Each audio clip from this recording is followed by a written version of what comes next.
channel. If you're new here, my name is Alyssa. Today we are doing something a little bit different, and instead of sharing specific recipes with you, we are diving into a specific ingredient. So I'm calling this a Quinoa 101 video, and we're talking about the different types of quinoa. I think a lot of times people might get confused about how you can use quinoa, and I went through the whole list of everything I could think about, and there's actually 7 different kinds of quinoa that I came up with. So I thought it would be helpful to kind of run through them all. We can talk about ways to use them, we can talk about what they are, and I've actually shared recipes on the channel that use them before, so you can kind of get the lay of the land in terms of quinoa. So if that sounds like something you're interested, stay tuned because we are diving into quinoa. All right, so if you are not already familiar with quinoa, basically it is a tiny little pseudo cereal. It's actually a seed, it's not a grain. It acts like a grain though. And what's great about it is that it is very nutritionally dense. So 1 cup of cooked quinoa, which is a traditional serving, is really high in protein, it's high in fiber, and it's full of a bunch of trace minerals and vitamins. So it not only has 8 grams of protein, and it's a complete protein, meaning it has all 9 essential amino acids, so it's a great form of plant-based protein. It also has 5 grams of fiber per 1 cup of cooked, and it's high in trace minerals like magnesium, manganese, iron, zinc, and even copper. So it's a really nutritionally dense food, and it's also a complex carbohydrate, which means that it digests more slowly in the system than something like a starch.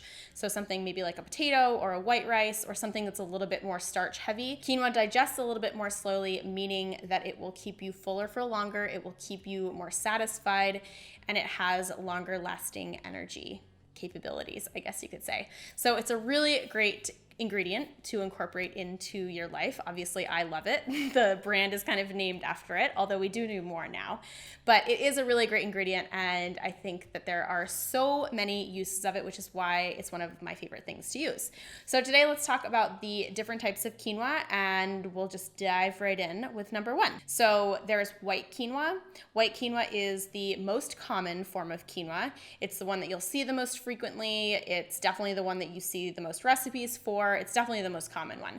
It's really great for pretty much all types of applications. It's got a very mellow flavor, really fluffy, cooks in about 15 minutes. I don't think that it has any sort of crunch or anything like that. It works well in salads, it works well as a breakfast food. There's really no end to possibilities of using white quinoa. It's also the cheapest, which is great. So if you are on a limited budget, I would definitely stick to white quinoa. It's definitely the most affordable of all of the varieties. And like I said, it's also the most accessible. Number 2 is red quinoa. And red quinoa, I would say, is the second most widely available type of quinoa.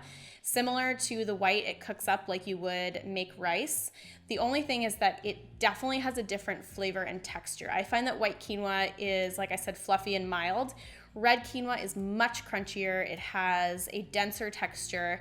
It definitely, I think, tastes a little bit nuttier. And I find because of that, it has fewer applicabilities.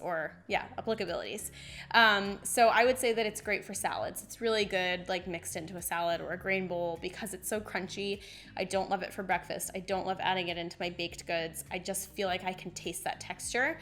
It's also a little bit pricier than the white quinoa, but it still has a great nutritional value. And if you are somebody that's sick of white quinoa or you like stuff that's really crunchy in your salads, I think adding cooked red quinoa would be perfect. The third kind is black quinoa, and black quinoa is actually, I would say, the most rare. You don't really see black quinoa very often. I only have maybe 1 or 2 recipes on my site that use black quinoa because of that. But similar to red quinoa, it's very crunchy. It has kind of a nutty flavor, and it's definitely the most pricey, I guess, of the kinds, just because it is kind of rare and it's harder to find. It has the same applicability as red quinoa, so I would say it's really good in salads. I think you could mix it in with a grain bowl, use it as a grain base, but I wouldn't really use it in soups. I wouldn't really use it in breakfast porridge or anything like that because it just doesn't have that fluffiness to it that white quinoa has. The 4th variety is called rainbow quinoa or tricolor quinoa, and it's actually not a type in and of itself. It's a blend of all three of those. I would say that it is used similar to the red and the black. It definitely has a fluffier texture because it incorporates white quinoa, and it's really great in, I think, salads. Like, I have a lot of salads in the blog that use tricolor quinoa, and it's delicious. It has like a fluffy texture, it also has the crunch, and it's colorful, and it's really pretty. I think this also works well for a breakfast cereal if you wanted to, because it does have that crunch factor mixed with the fluffiness. It works really well that way as well. And like I said, I also think it's one of the more accessible ones because a lot of companies do sell the tricolor as well as the red and the white. So those round out the top 4 types of quinoa that we're working with. And again, like I said, those are the types of quinoa that are the whole seed itself. So similar to like a whole grain of rice, you cook it like you do rice. So you add it with water. It's a 1-to-2 ratio, so 1 cup of quinoa to 2 cups of water, and you cook it for about 15 minutes until the water's been absorbed and the grain is nice and fluffy. So those are our top 4. The next 3 are different varieties of that whole grain that have been put into different forms, I guess you could say. So number 5 on the list is quinoa flour. Quinoa flour is my absolute favorite gluten-free flour of all time. I think it is absolutely amazing. It has the nutritional properties of whole quinoa, but it works so well in baked goods, especially gluten-free baked goods, because it has a lot of protein, and gluten is a protein. So gluten helps with things like structure. That is the protein nature of it. Gluten also helps binding, but that's a whole different thing. But protein-wise, quinoa flour is high in protein, so it will help with the structure of your baked goods.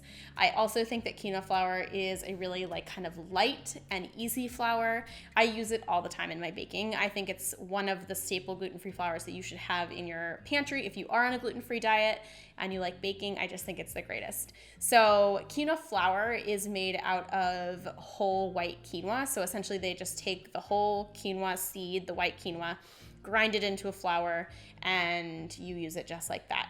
If you do find that quinoa flour is a little bit bitter, which some people do think it has like a bitter aftertaste or a bitter taste to it, you can toast your quinoa flour, and I actually have a whole tutorial post on the blog that talks about how to toast quinoa flour, so if you're interested in that, check it out in the description box. Number 6 is quinoa flakes, and quinoa flakes are similar to rolled oats in the sense that you take the whole white quinoa seed and run it through a grain flaker. So I personally haven't like seen the process happen, but I equate quinoa flakes to quick cooking oats. So they cook really, really quickly. They cook in about 60 to 90 seconds if you're making them like oatmeal, and they are very thin. They have a really light and fluffy texture, and they are awesome. I love using them in breakfast cereal. I love using them in my breakfast cookies. I use them in baking all the time.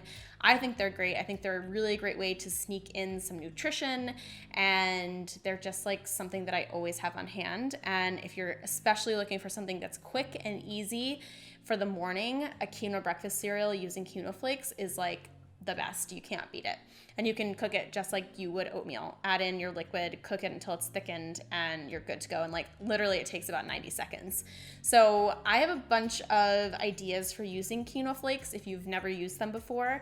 So I'll link a post down below that shares 10 different ways that you can use quinoa flakes, because I get a lot of questions about how to substitute them, and I really want to encourage you to, if you have access to them, to try them, because I don't think they're gonna go bad in your pantry, because there are a ton of ways to use them. So if you do have some and you're not sure how to use them, use that blog post down below. And then our last and final type of quinoa is quinoa crispies / quinoa puffs. So these are kind of obscure, I guess you can say, but essentially they are a crisp version of the whole quinoa seed. So like you would get a Rice Krispie, that kind of cereal where they crisp the grain, they kind of like air pop it, I guess. They do the same thing with quinoa, and it turns into a crispy cereal like Rice Krispies. So you can use quinoa crispies in Rice Krispie treat type of recipes, so like just swap out the Rice Krispies, or you can use them as like a crunchy topping. They're really great in salads. They're good on top of things like mac and cheese. They're good on top of a ton of different things.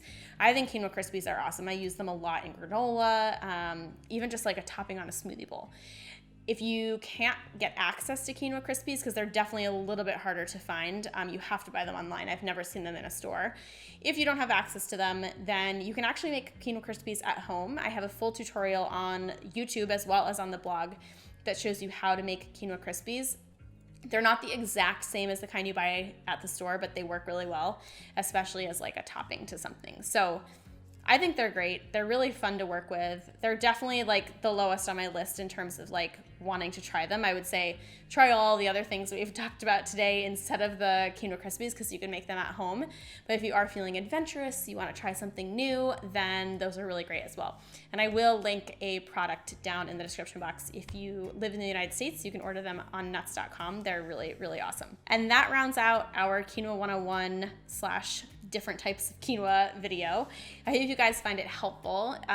Those are all of the things that I could think of. So if there are any other types of quinoa that you can think of, let me know in the comments and I'll be sure to check them out. I feel like I've been using quinoa for a really long time, but maybe there's new products that I've never tried before. So I'd love to know if there are other things that you like with quinoa or anything like that. I also, like I mentioned, will include product links down below. I'll include the blog post that goes along with this, as well as recipe ideas. I've used quinoa a million different ways, so there is no shortage of inspiration. So if you're feeling like you're stuck in the quinoa stuff with your pantry or whatever, you feel like you don't know where to go, I've got tons of recipes that you can use and for you to try. So if you enjoyed this type of video, let me know in the comments. Give it a thumbs up if you did. If you want more videos like this, let me know in the comments as well. If you have any suggestions, anything like that, I'm always open to your guys' feedback. I love getting feedback from you guys. So thank you so much for tuning in. Don't forget to subscribe before you go by clicking the red button that is right below this video. And I hope you have an awesome rest of your day. I'll see you guys in the next video. Bye.